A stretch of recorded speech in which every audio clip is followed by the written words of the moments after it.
Do you know the location of the world's oldest continuously operating baseball diamond? If you said London, Ontario, you're either super well informed or quick to identify the common theme and ulterior motives of this series.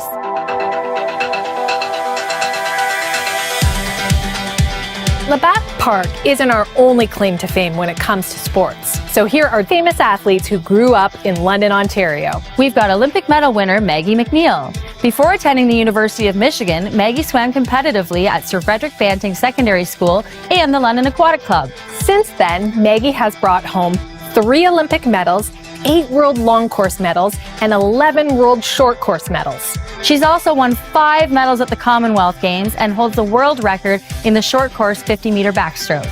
If you want a big city edge without a big city runaround, visit lovelondoncanada.com for everything you need to go for gold. And why not make it a hat trick? Like and subscribe for more amazing facts and figures about Canada's London.